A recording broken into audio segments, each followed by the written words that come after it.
L'Ukraine est un État jeune, bien que la nation ukrainienne ait de profondes racines dans l'histoire. Avec la dislocation de l'Union soviétique, l'Ukraine indépendante naît en 1991 après plusieurs siècles de domination russe et autrichienne. Mais le jeune État porte en lui dès le début les germes d'un conflit avec une population divisée entre des pro-européens vivant essentiellement dans les régions de l'Ouest et du Centre et des pro-russes largement concentrés dans l'Est du pays et en Crimée, péninsule rattachée à l'Ukraine en 1954 par les autorités soviétiques. Cependant, depuis le début de la crise avec la Russie en 2014, la plupart des Ukrainiens mettent le cap plutôt sur l'Occident.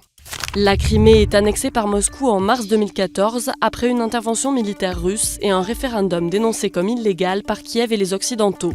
Des séparatistes pro-russes s'emparent ensuite du pouvoir dans l'est du pays, dans les régions de Donetsk et de Lougansk où ils proclament unilatéralement des républiques populaires. La crise en Ukraine a des répercussions dans toute l'Europe.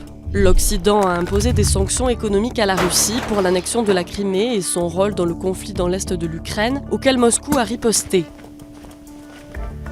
Cette guerre de sanctions a provoqué des protestations d'une partie des agriculteurs européens touchés par les sanctions russes. La crise a également ravivé les craintes d'une pénurie en gaz de l'UE, largement dépendante des fournitures russes dont une bonne partie transite par l'Ukraine. Quant au combat, il touche même les non-belligérants. Le 17 juillet 2014, un Boeing reliant Amsterdam à Kuala Lumpur est abattu en vol au-dessus d'un territoire contrôlé par les rebelles pro-russes.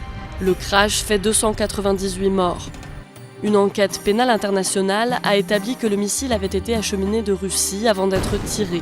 Moscou et les rebelles pro-russes nient toute implication.